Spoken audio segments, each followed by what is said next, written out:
ॐ अज्ञानतिमिरान्धस्य ज्ञानाञ्जनशलाकया चक्षुरुन्मिलितं येन तस्मै श्रीगुरवे नमः। वन्देऽहं श्रीगुरौ श्रीयुतपदकमलं श्रीगुरून् वैष्णवांश्च श्रीरूपं साग्रजातं सगणरघुनाथान्वितं तं सजीवं साद्वैतं सावधूतं परिजनसहितं कृष्णचैतन्यदेवं श्रीराधा कृष्णपादान् सहगणललिता श्रीविशाखान्वितांश्च वृन्दाय तुलसीदेव्ये प्रियाय केशवस्य च कृष्णभक्तिप्रदे दिव्ये सत्यवत्ये नमो नमः। वाञ्छाकल्पतरुभ्यश्च कृपा सिन्धुभ्य एव च पतितानां पावनेभ्यो वैष्णवेभ्यो नमो नमः।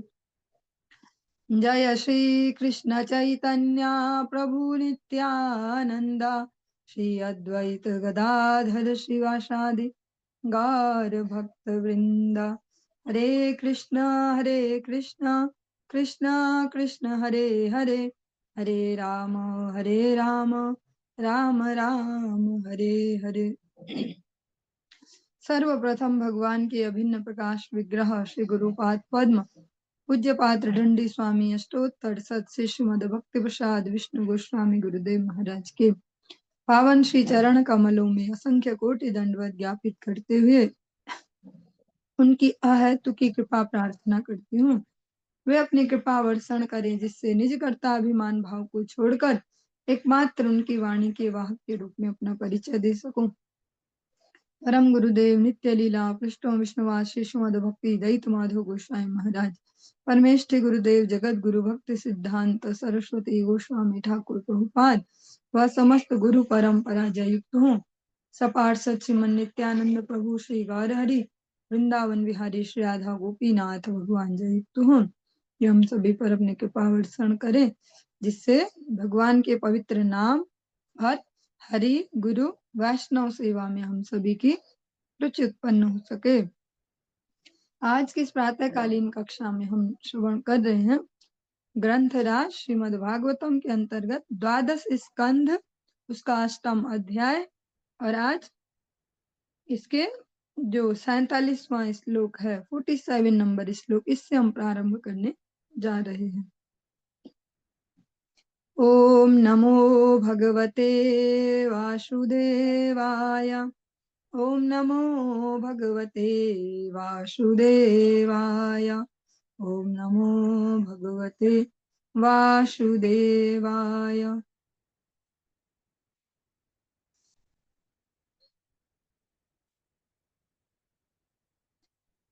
तस्मै नमो भगवते पुरुषाय भूम्ने, हरि बोल। तस्मै नमो भगवते पुरुषाय भूम्ने विश्वाय विश्वगुरवे परदेवताय नारायणाय ऋषये च नरोत्तमाय अंशाय संयतगिरे निगमेश्वराय। मार्कंडे मुनि नर नारायण जो भगवान है उनकी स्तुति कर रहे हैं। मैं उन पूर्ण पुरुषोत्तम भगवान को सादर नमस्कार करता हूँ। वे ब्रह्मांड के सर्वव्यापक रूप तथा सर्वस्व हैं और इसके गुरु भी हैं। मैं भगवान नारायण को नमस्कार करता हूँ जो ऋषि के रूप में प्रकट होने वाले परम पूज्य देव हैं। मैं संत स्वभाव वाले नर को भी नमस्कार करता हूँ जो मनुष्यों में सर्वश्रेष्ठ हैं, जो पूर्ण सात्विक हैं, जिनकी वाणी संयमित है और जो वैदिक साहित्य के प्रचारक हैं।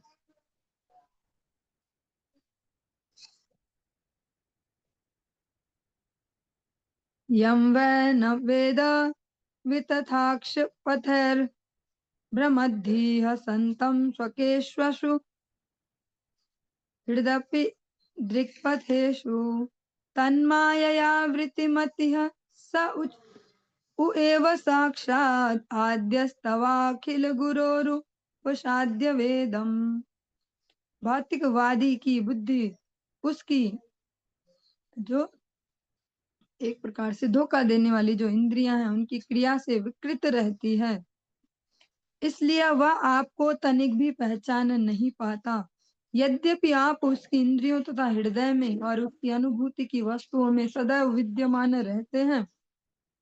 मनुष्य का ज्ञान आपकी माया से आवृत होते हुए भी यदि वह सबके गुरु आपसे वैदिक ज्ञान प्राप्त करता है तो वह आपको प्रत्यक्ष रूप से समझ सकता है। भगवत गीता 7वां अध्याय लगभग 24 या 25वां श्लोक है। अभी 1-2 दिन पहले हम कोई किसी और भक्त से डिस्कशन चल रहा था, उसमें भी उसका भी सार यही था कि भगवान कहते जो अल्पज्ञ हैं, मूढ़ हैं, वो मुझे पहचान नहीं पाते भगवान के रूप में, भले ही मैं उनके सामने ही हूँ, मैं तो दृष्टि को सबके लिए ऐसे समझने लायक ही हूँ, लेकिन जो मूढ़ हैं, अल्पज्ञ, वे तब भी मुझे पहचान नहीं पाते। ऐसा यहाँ पर भी इसी प्रकार से जो मार्कंडेय मुनि भगवद स्तुति में ऐसा ही कह रहे हैं, जो भौतिकवादी जिनकी बुद्धि है, भौतिकवादी में शरीर को ही मैं समझना और इसके ही मजे के लिए सारे प्रयत्न करना, इसके ही सुख के लिए लगातार लगे रहना, ऐसा जिसकी ऐसी बुद्धि है वो फिर भगवान को प्रत्यक्ष नहीं कर पाते, उनको नहीं समझ पाते कि भगवान भी कुछ है। जैसे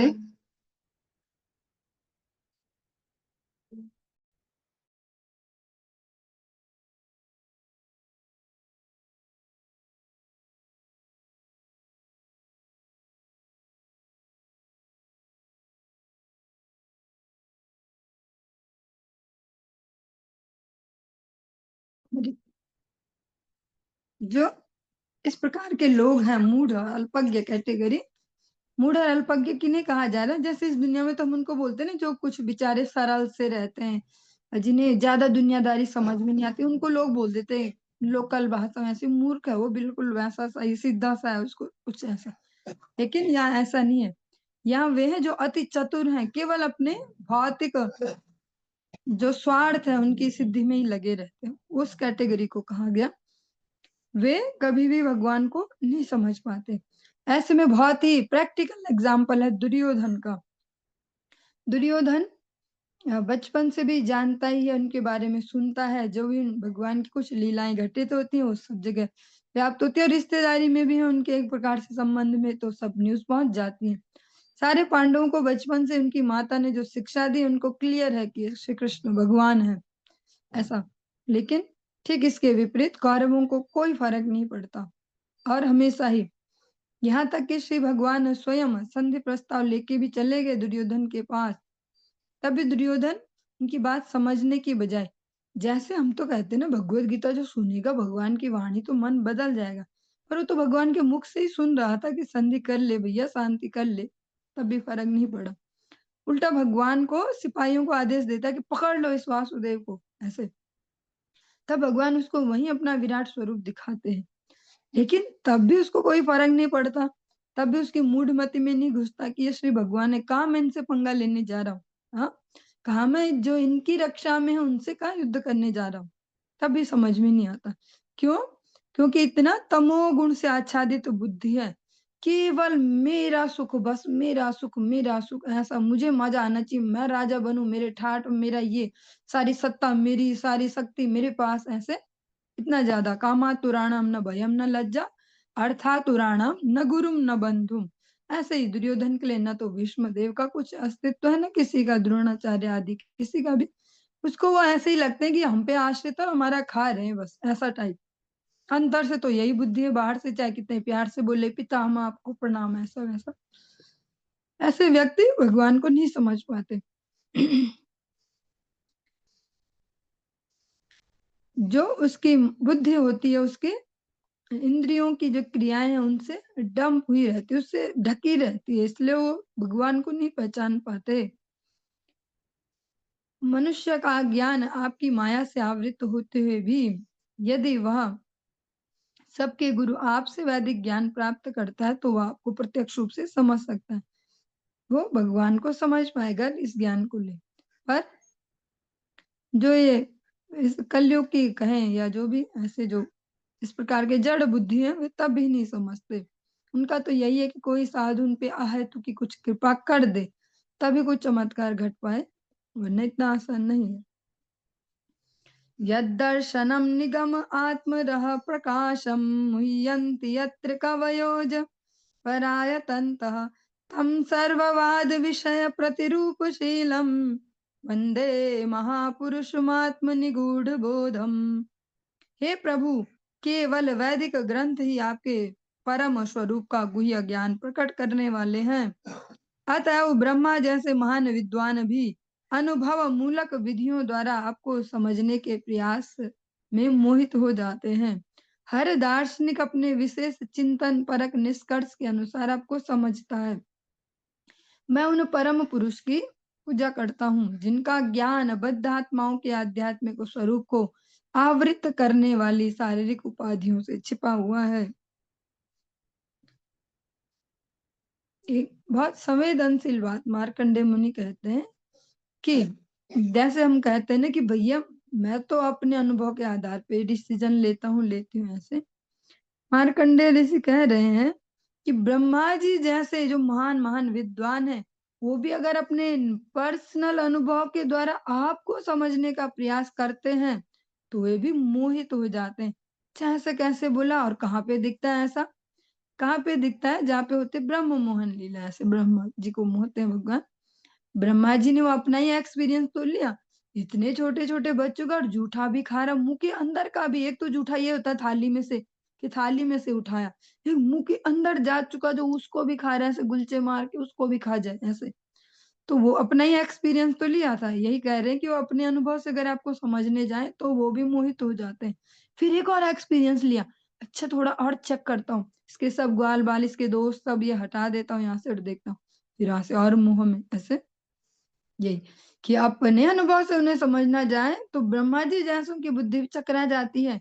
और फिर इस जगत के दार्शनिकों की तो बात ही क्या है, जो अलग अलग लेवल पे दिमाग चलाते हैं ना, ऐसे आजकल इसको ज्यादा अच्छे से समझ पा रहे हैं लोग, जब वो देख रहे हैं सोशल मीडिया के थ्रू ज्यादा ज्यादा डिबेट्स, और ये ऐसे बोलता वो वैसे बोलता, अलग अलग टाइप के दिमाग चलाते हैं भैया लोग ऐसे। कोई इस टाइप का बुद्धिमान है तो बोलता है नहीं नहीं ये भी ठीक है वो भी ठीक है, ऐसे गलत गलत जो बिल्कुल ही स्पष्ट है कि गलत है समाज के लिए, उनको भी सही कैसे दिखाना, ये लॉजिक दो, इधर से ऐसे घुमा वैसे घुमा, ऐसे वो चलाते जो दिमाग। लेकिन वे भी भगवान को नहीं समझ सकते ऐसी बुद्धि को घुमा फिरा के भी। जो मैं उन परम पुरुष की पूजा करता हूँ जिनका ज्ञान बद्धात्माओं के आध्यात्मिक स्वरूप को आवृत करने वाली शारीरिक उपाधियों से छिपा हुआ है। जो श्री भगवान, जो हमने अनेक अनेक उपाधियां धारण की हैं, मैं ये शरीर हूँ, उसमें भी अपने अपने जो मैं स्त्री मैं पुरुष, और उसमें भी अनेक अनेक अभिमान जो ऊपर से डाले हैं, उन सब के नीचे जो कैसे छिपे हैं, जो उन उपाधियों से आवृत हैं, ऐसे श्री भगवान को मैं प्रणाम करता हूँ, ऐसे मार्कंडेय मुनि कहते हैं। इस प्रकार से जो अष्टम अध्याय है हमारा, ये द्वादश स्कंद का ये संपूर्ण हुआ। अब हम आगे नवम अध्याय प्रारंभ कर रहे हैं, और इसमें मार्कंडेय मुनि श्री भगवान की माया का दर्शन करेंगे। क्योंकि जो भगवान के बहुत सुंदर सुंदर भक्त हुए हैं, वे भी कभी ना कभी जिज्ञासा करते हैं, क्योंकि उनको तो माया विमोहित नहीं करती ना कभी, क्योंकि ये मामेव ये प्रपद्यन्ते माया में ताम तरन्ति थे, तो उनको व्याप्त नहीं होती। तो उनको भी इच्छा होती कभी कभी कि हम भी थोड़ा देखते, जैसे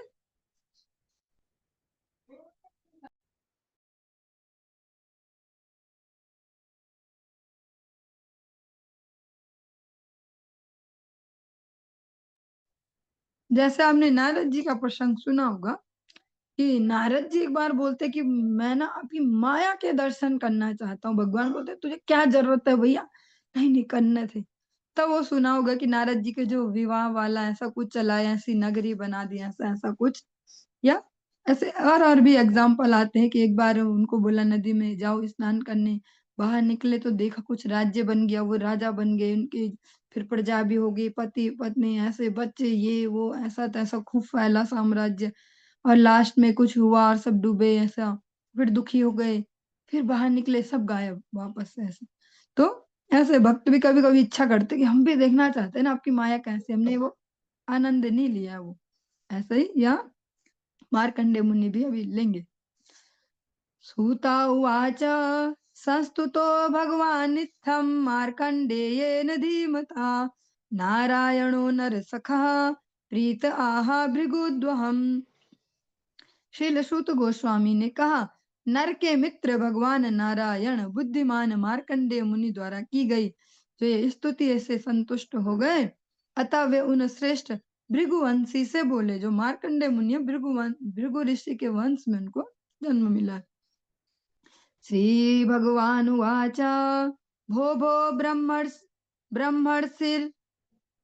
ब्रह्मर्षि वर्योषि सिद्ध आत्मसमाधिना मयि भक्त्यान पायिन्या तपः स्वाध्याय संयम।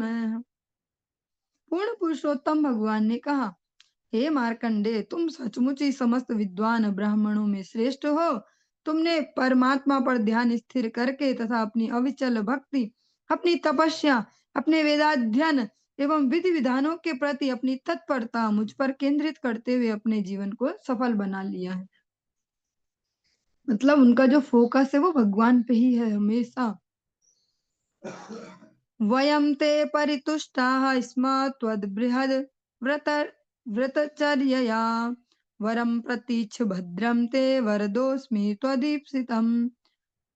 हम तुम्हारे आजीवन ब्रह्मचर्य व्रत से पूर्णतया संतुष्ट हैं। अब जो वर चाहो चुन लो, क्योंकि मैं तुम्हारी इच्छा पूरी कर सकता हूँ। तुम समस्त सौभाग्य का भोग करो।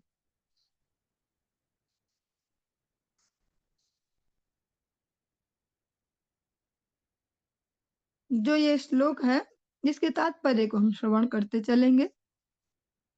श्रील विश्वनाथ चक्रवर्ती ठाकुर बताते हैं कि भगवान ने इस श्लोक के प्रारंभ में बहुवचन हम संतुष्ट हैं, वयम ते परितुष्टा, वयम बोला, अहम आवम वयम बहुवचन का प्रयोग किया, क्योंकि वे अपना उल्लेख शिव तथा उमा के साथ साथ कर रहे हैं। मतलब जब ये चल रहा है तो वहां पे शिव जी भी है और उमा जी भी है, ऐसे, जिनकी स्तुति बाद में मार्कंडे मुनि द्वारा की जाएगी। जब श्री भगवान ने एक वचन मैं ही वरदान प्राप्त प्रदान करने वाला हूँ का प्रयोग किया भगवान ने, वहां तो संतुष्ट है में बोला हम, और वरदान देने में बोला मैं, क्योंकि अंततः एकमात्र भगवान नारायण श्री कृष्ण ही जीवन की सर्वोच्च सिद्धि प्रदान कर सकते हैं। श्री ऋषिरुवाच जितं ते देव देवेश प्रपन्नार्ति हराच्युत वर वरेण तावतालं नो यद भवान समुद्रित्य दृश्यत। ऋषि ने कहा, हे देव देवेश, आपकी जय हो। हे अच्युत, आप उन भक्तों का सारा कष्ट दूर कर देते हैं जो आपके शरणागत हैं। आपने मुझे अपना दर्शन करने की अनुमति दी, यही मेरे द्वारा चाहा गया वर है। जो जिसने अपनी सारी जो इंद्रियां उनको शांत कर दिया, सर्वे इंद्रियों को शांत्याचा तुष्यत्याशु जनार्दन, हाँ, भागवत जी में हमने सुना था। जिनकी अब सारी इंद्रियां शांत हैं, भगवान ने कहा आजीवन ब्रह्मचर्य व्रत से मैं संतुष्ट हूँ। तो ब्रह्मचर्य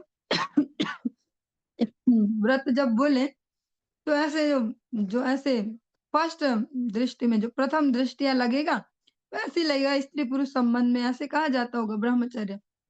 लेकिन ब्रह्मचर्य मीन्स जो इंद्रिय संयम है वो प्रत्येक इंद्रियों के लिए है। नेत्रों का भी ब्रह्मचर्य है, नासिका का भी है, से सब का है। जैसे नाक किसी की नहीं होती, दौड़ती रहती है, वो कहाँ से समोसे की खुशबू, नहीं यहाँ से पकौड़े की, यहाँ ऐसा ऐसा, तो वो उसका भी ब्रह्मचर्य चाहिए कि वो भगवान के तुलसी दलों की सुगंध ले, भगवान को अर्पण हुए फूलों की सुगंध ले, उससे नासिका को ब्रह्मचर्य में बांध। ऐसे हर इंद्रियों का अपना ब्रह्मचर्य। तो सर्वे इंद्रियों को शांति, अच्छा त्यासु जनार्दना, तो ये तो उनका हो गया, सब इंद्रियां शांत और भगवान जनार्दन उनपे संतुष्ट भी हैं।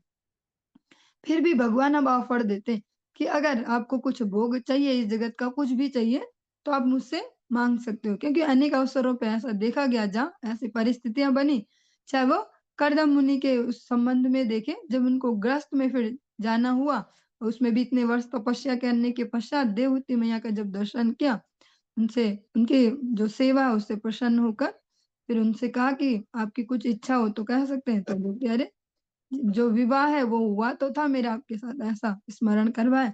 फिर से उन्होंने फिर कामद विमान को रचना किया से जबकि वे भी इंद्रिय जयी हैं, पर उन्होंने उस जीवन को भी जिया है बीच में।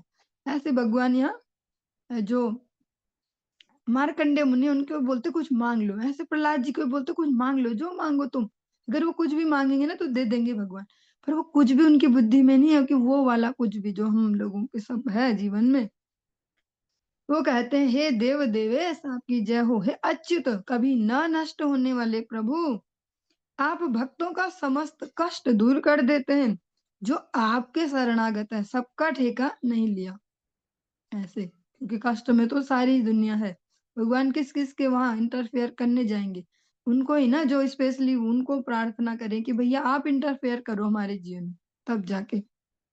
जिन पे अपनी बुद्धि तेज है वो अपने जोर लगाते रहेंगे। ऐसे आपने मुझे अपना दर्शन देने की अनुमति दी, दर्शन करने की, आपने जो मुझे अपने दर्शन करने लायक समझा, या एक प्रकार से मुझे अलाउड किया कि मैं दर्शन कर लूं आपके। ऐसे तो वही है मेरे लिए वरदान, वही मेरे लिए सबसे बड़ा वरदान है, मुझे और कुछ नहीं चाहिए।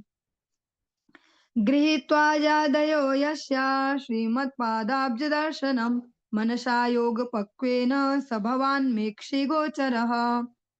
ब्रह्मा जैसे देवताओं ने आपके सुंदर चरण कमलों का दर्शन करके ही उच्च पद प्राप्त किया, क्योंकि उनके मन योगाभ्यास से परिपक्व हो चुके थे। और हे प्रभु, अब आप मेरे समक्ष साक्षात प्रकट हुए हैं, मतलब जिन्होंने भी आपके चरण कमलों का दर्शन किया उनको उच्च पद सब मिल गए। अब मुझे और क्या चाहिए, मुझे भी तो उन चरणों की प्राप्ति हो गई ना, अब मुझे और कुछ नहीं चाहिए। अथाप्यम्बुज पत्राक्ष पुण्य श्लोक शिखामणि द्रक्षे मायां यया लोकः सपालो वेद सद्भिदाम। हे कमल नयन, हे विख्यात पुरुषों के शिरोमणि, यद्यपि मैं मात्र आपका दर्शन करके तुष्ट हूँ, किंतु मैं आपकी माया शक्ति को देखना चाहता हूँ, जिसके प्रभाव से संपूर्ण जगत तथा उसके अधिष्ठाता देवता सत्य को भौतिक दृष्टि से विविधतापूर्ण मानते हैं। सब कुछ देख लिया मैंने, पर जो आपकी मोहिनी शक्ति है, जो आपकी माया है, उनका मैं दर्शन करना चाहता हूँ। ऐसे ही अगर स्मरण हो, भगवान भोलेनाथ भी एक बार ऐसी ही भगवान से इच्छा प्रकट करते हैं कि आपकी जो मोहिनी मूर्ति है वो ऐसे, वो भी भगवान की माया शक्ति तो है, ऐसे माया के उससे ही तो भगवान ने असुरों को वहां मोहन किया। मैं वो दर्शन करना चाहता हूँ। भगवान बोलते अरे नहीं नहीं, कहाँ कहाँ नहीं, कि करना चाहता हूँ। ऐसे अनेक अनेक ऐसे भक्त हुए जिन्होंने समय समय पर भगवान से प्रार्थना की, तो भगवान ने अलग अलग तरीके से उनको ये दर्शन कराया। सूत उवाच इति दिडोचिर इति दिडोर्चितः कामं मृषिणा भगवान् मुने तथेति सा स्मयन् प्रागाद् बदर्याश्रममीश्वरः। श्रील सूत गोस्वामी ने कहा, हे विज्ञ सौनक, मार्कंडेय मुनि की स्तुति तथा पूजा से इस प्रकार तुष्ट हुए पूर्ण पुरुषोत्तम भगवान ने मंद हास के साथ उत्तर दिया, तथास्तु, और तब बद्रिकाश्रम स्थित अपने आश्रम के लिए चल पड़े। और जब भगवान की मुस्कान है उसमें ही सारे रहस्य छिपे पड़े, भगवान जब भी मुस्कुराए तो फिर वहां से उनका मोहनी शक्ति प्रारंभ हो जाती है।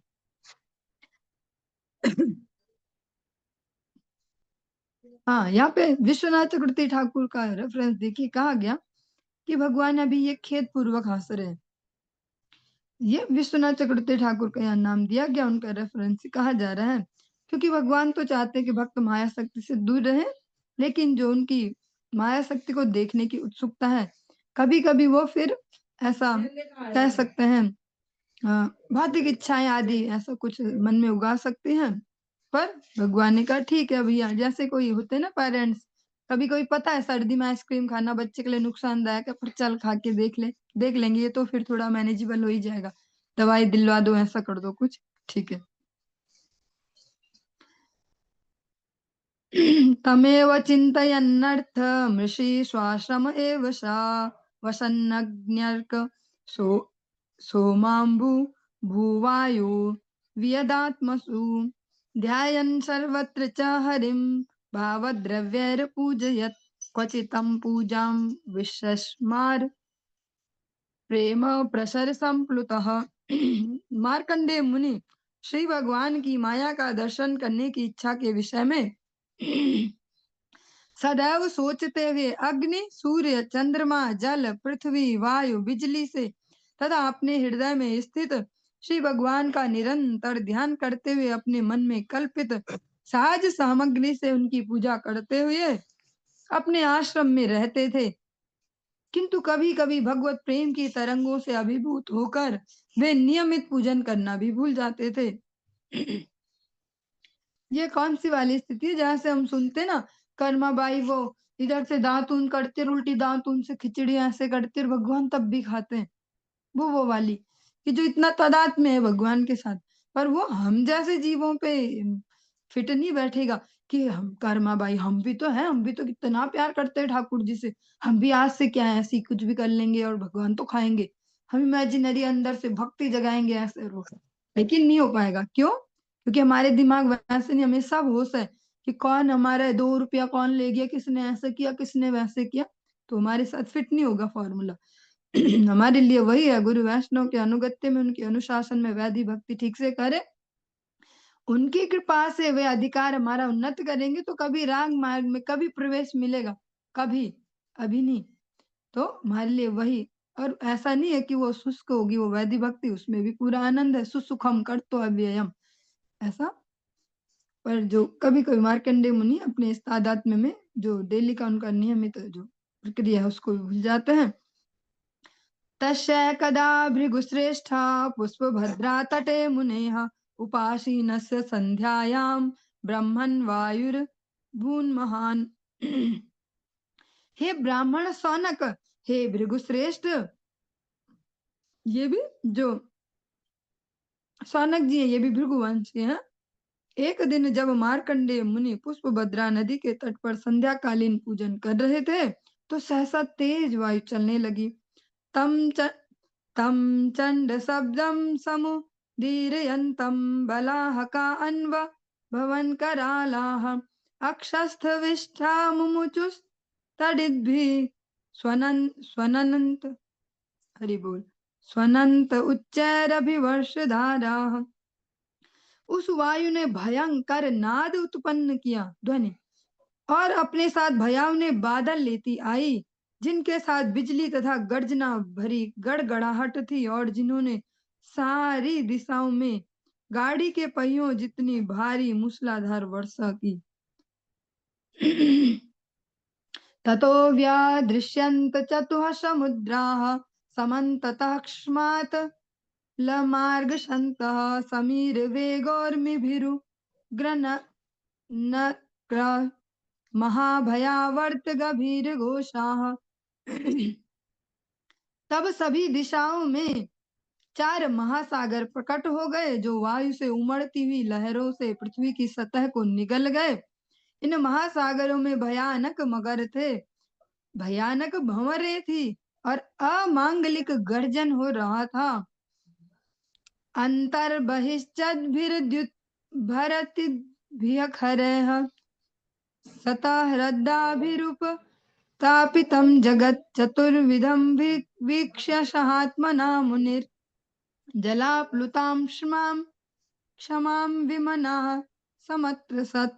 ऋषि ने अपने सहित ब्रह्मांड के सारे निवासियों को देखा जो तेज वायु, बिजली के वज्रपात तथा आकाश से भी ऊपर तक उठने वाली बड़ी बड़ी लहरों के भीतर और बाहर से त्रस्त हुए जा रहे थे। जो ही सारी पृथ्वी जलमग्न हो गई वे हताश और भयातुर हो उठे। तस्यैवमुद्वीक्षतुर्मिभीषणः प्रभञ्जना गूर्णितवार्महार्णवः आपूर्यमाणो वरषद्भिरम्बुदयः क्षमामप्यदात् धाद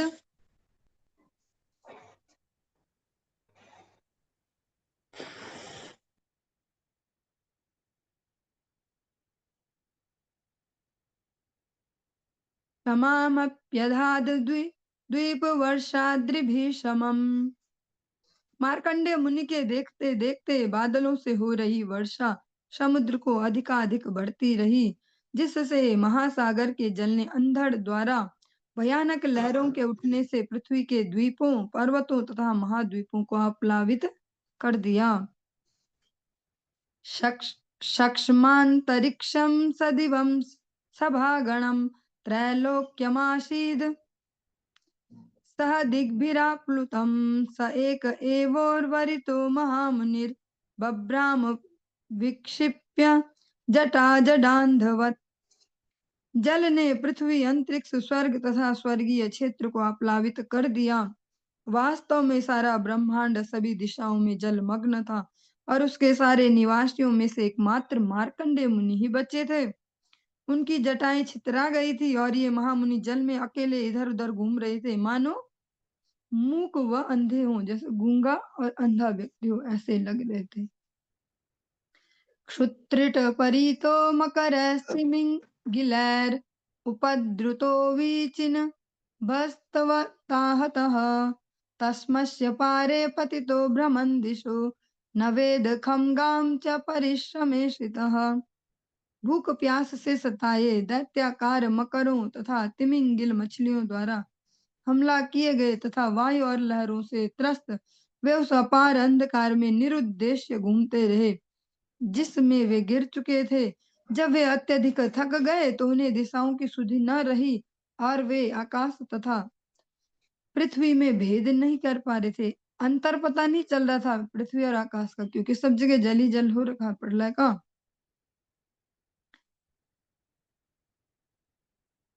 क्रचिन्मग्नो महावर्ते तरलस्ताडिता क्वचित् यादोभिर्भक्षते क्वापि स्वयमन्योन्यघातिभिः।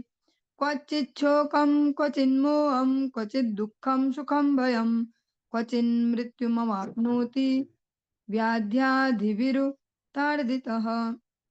कभी वे भारी भंवर में फंस जाते, कभी प्रबल लहरों के थपेड़े खाते, कभी जलीय दैत्यों के परस्पर आक्रमण करने पर उनके द्वारा निगले जाने से आशंकित हो उठते। कभी उन्हें शोक मोह भय सुख दुख का अनुभव होता तो कभी उन्हें ऐसी भयानक रुग्णता बीमारी तथा पीड़ा का अनुभव होता जैसे कि वे मरे जा रहे हों। अयुतायुत वर्षाणां सहस्राणि शतानि च व्यतीयुर्भ्रमस्तस्मिन् विष्णुमायावृतात्मनः। मार्कंडेय मुनि को उस जल प्लावन में इधर उधर घूमते करोड़ों वर्ष बीत गए। उनका मन पूर्ण पुरुषोत्तम भगवान श्री विष्णु की माया से विमोहित था। सा कदाचित् भ्रमस्तस्मिन् पृथिव्याः ककुदि द्विजः न्याग्रोधपोतं ददृशे फलपल्लव शोभितम्।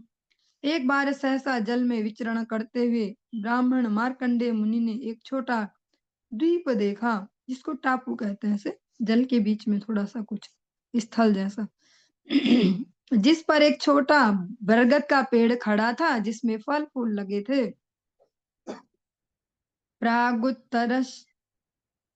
प्रागुत्तरस्यां शाखायां तस्यापि ददृशे शिशुं शयानं पर्णकुटके ग्रसन्तं प्रभयातमः। उन्होंने उस वृक्ष के उत्तर पूर्व की एक शाखा में एक पत्ते के भीतर एक शिशु को लेटे देखा।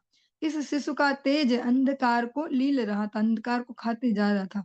उनके तेज से मतलब अंधकार दूर होते जा रहा था। महामरकतश्यामं श्रीमद्वदन पंकजं कम्बुग्रीवं महोरस्कं सुनशं सुन्दरभ्रुवं श्वासज दलकाभातं कम्बुश्रीकर्णदाडिमं विद्रुमाधरभाषेशोणायुतसुधास्मितं पद्मगर्भारुणाङ्गं हृद्याहासावलोकनं श्वासज्वलिसंविघ्न निम्ननाभिधरो दलोदरम् चार्वङ्गुलिभ्यां पाणिभ्यामुन्नीय चरणाम्बुजं मुखे निधाय विप्रेन्द्रो दयन्तं वीक्ष्य विस्मितः। जो वो बालक लेटा था उस बरगद के पेड़ के पत्ते में, छोटा सा बालक। बालक का गहरा नीला रंग निर्मल मरकत जैसा था। उसका कमल मुखमंडल अपार सौंदर्य के कारण चमक रहा था और उसकी गर्दन में जो ग्रीवा उसमें शंख जैसी रेखाएं थी। उसका वक्षस्थल चौड़ा, नासिका सुंदर आकार वाली, भौहें सुंदर तथा अनार के फूलों जैसे सुंदर कान थे। जिसके अनार के फूल देखे होंगे अगर अपने गांव में, ऐसे छोटे, वो दाड़िम भी बोलते हैं उनको, छोटे छोटे अनार गांव में लगते हैं, कभी देखे हो। जिसके भीतर के वलन शंख के समान घुमाव वाले थे। उसकी आंखों के कोर कमल के कोस जैसे लाल रंग के थे और मूंगे जैसे होठों का तेज उसके मुखमंडल की सुधामयी मोहनी मुस्कान को लाल लाल बना रहा था। जब वह सांस लेता तो उसके सुंदर बाल हिलते थे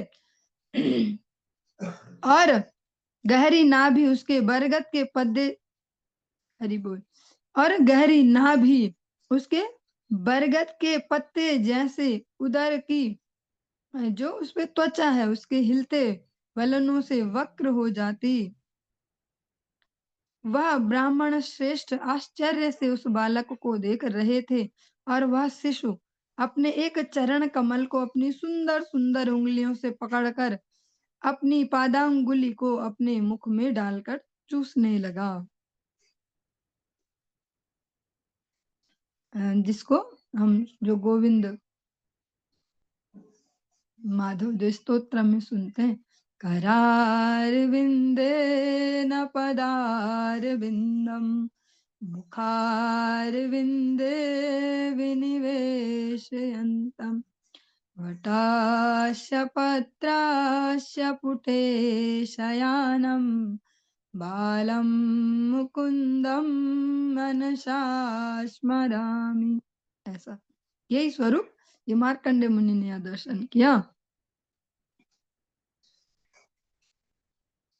जो इसका तात्पर्य, इसको भी हम श्रवण करेंगे, सुंदर सा है।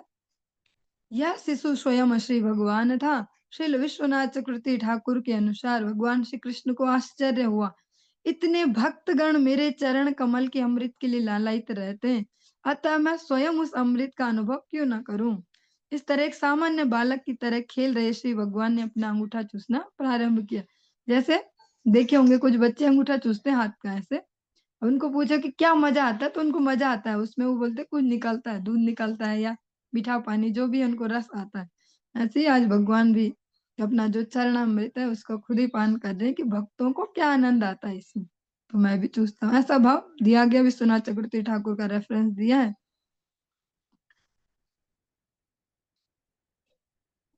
तद्दर्शनादवीत परिश्रमो मुदा प्रोत्फुल्लहृत्पद्मविलोचनाम्बुजः प्रहृष्टरोमाद्भुतभावशङ्कितः प्रष्टुं पुरस्तं प्रशशार बालकम्। जैसे ही मार्कंडे मुनि ने बालक को देखा उनकी सारी थकान जाती रही।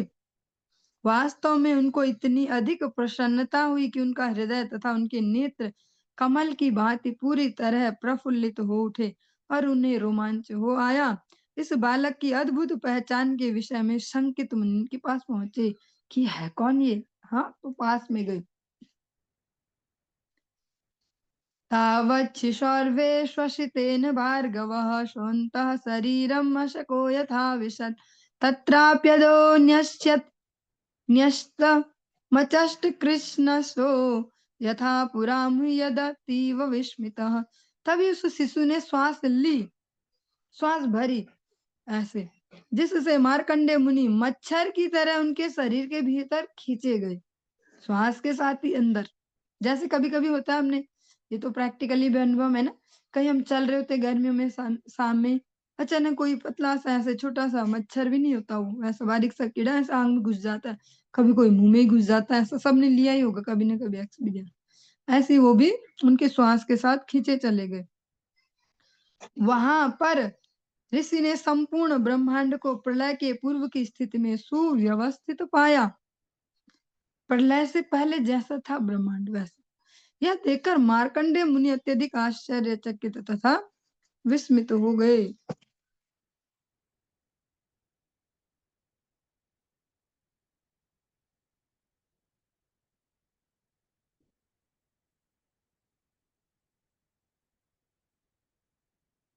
भ्रमरोदसी भागगान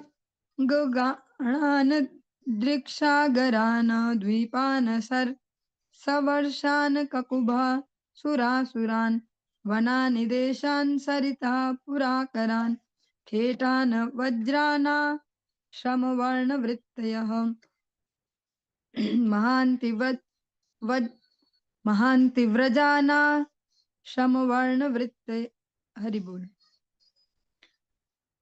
महान्ति भूतान्यथ भौतिकान्यश कालं च नानायुगकल्पकल्पनं यत्किञ्चिदन्यद् व्यवहारकारणं ददर्श विश्वं सदिवावभाषितम्। वहां पर मुनि ने संपूर्ण ब्रह्मांड देखा। आकाश, स्वर्ग तथा पृथ्वी, तारे, पर्वत, सागर, द्वीप तथा महाद्वीप, हर दिशा में विस्तार, संत तथा असुरी जीवन, वन, देश, नदियां, नगर तथा खाने, खेतीहर गांव तथा चारागाह, समाज के वर्ण तथा आश्रम। उन्होंने सृष्टि के मूल तत्वों तथा उनके गौण उत्पादों के साथ ही साक्षात काल को देखा, जो ब्रह्मा के दिनों में असंख्य युगों को नियमित करता है। इसके अतिरिक्त उन्होंने भौतिक जीवन में काम आने वाली अन्य सारी वस्तुएं देखी। उन्होंने अपने समक्ष यह सब देखा जो सत्य सा प्रतीत हो रहा था। हिमालयं पुष्पवहां च तां नदीं निजाश्रमं यत्र ऋषि अपश्यत् विश्वं विपश्यच्छव सिताशिशोर्वे बहिर्निरस्तोन्य पतल्लयाब्ध। उन्होंने अपने समक्ष हिमालय पर्वत, पुष्पभद्रा नदी तथा अपना आश्रम देखा, जहाँ उन्होंने नर नारायण ऋषियों के दर्शन किए थे। तत्पश्चात मार्कंडेय मुनि द्वारा संपूर्ण ब्रह्मांड को देखते देखते जब उस शिशु ने श्वास बाहर निकाले, श्वास छोड़ी, तो ऋषि उसके शरीर से बाहर निकल आए और प्रलय सागर में गिरा दिए गए। जैसे यशोदा मैया ने देखा था, हाँ, वो वहां सब देख रही है और अपना गोकुल भी देख रही, खुद को भी देख रही, अपने लाला को भी देख रही और ये भी देख रही कि मैं उसके मुंह में देख रही। ये तक भी ऐसे मार्कंडेय मुनि ने भी सब कुछ दर्शन कर लिया, अपना आश्रम भी उसमें, स्वयं को भी, नारायण भगवान भी, ऐसा सब कुछ वहीं पे। तस्मिन् पृथिव्या ककुदि प्ररूढं वटं च तत्पर्णपुटे शयानं तोकं च तत्प्रेम सुधास्मितेन निरीक्षितोपाङ्गनिरीक्षणेन अथ तं बालकं वीक्ष्य नेत्राभ्यां धिष्ठितं हृदि अभ्ययादति संगक्लिष्टः परिष्वक्तुमधोक्षजम्। उस विशाल सागर में उन्होंने छोटे से द्वीप पर बरगद के वृक्ष को उगा हुआ तथा शिशु को पत्ते के भीतर लेटे हुए देखा। वह शिशु उनको अपनी आंखों की कोरों से प्रेम के अमृत भरी हंसी से देख रहा था। मार्कंडेय मुनि ने उसे अपनी आंखों के रास्ते अपने हृदय में कर लिया। अत्यंत शुद्ध ऋषि दिव्य श्री भगवान का आलिंगन करने दौड़े। तावत् सा भगवान साक्षात् योगाधीशो गुहाशयः अंतर्दधऋषे सद्यो यथेहानीश निर्मिता। तभी पूर्ण पुरुषोत्तम भगवान, जो कि योगेश्वर हैं तथा हर एक के हृदय में छिपे रहते हैं, ऋषि की आंखों से ओझल हो गए। जिस तरह अक्षम व्यक्ति की सारी उपलब्धियां सहसा विलीन हो जाती हैं। तमन्वथ वटो ब्रह्मन् सलिलं लोक संप्लवः तिरोधायि क्षणादस्य स्वाश्रमे पूर्ववस्थितः। हे ब्राह्मण, श्री भगवान के अदृश्य हो जाने पर वह बरगद का वृक्ष, अपार जल राशि तथा ब्रह्मांड का प्रलय, सारे के सारे दृश्य अदृश्य हो गए और क्षण भर में मार्कंडेय मुनि ने पहले की तरह अपने आप को अपनी कुटिया में पाया।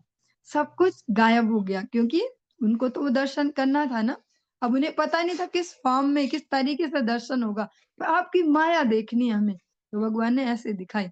इसके साथ ही जो हमारा द्वादश स्कंद, इसका ये 9वां अध्याय संपूर्ण हुआ और 10वां अध्याय को हम कल की कक्षा में प्रारंभ करेंगे। आज की इस चर्चा को यहीं पे विश्राम देंगे।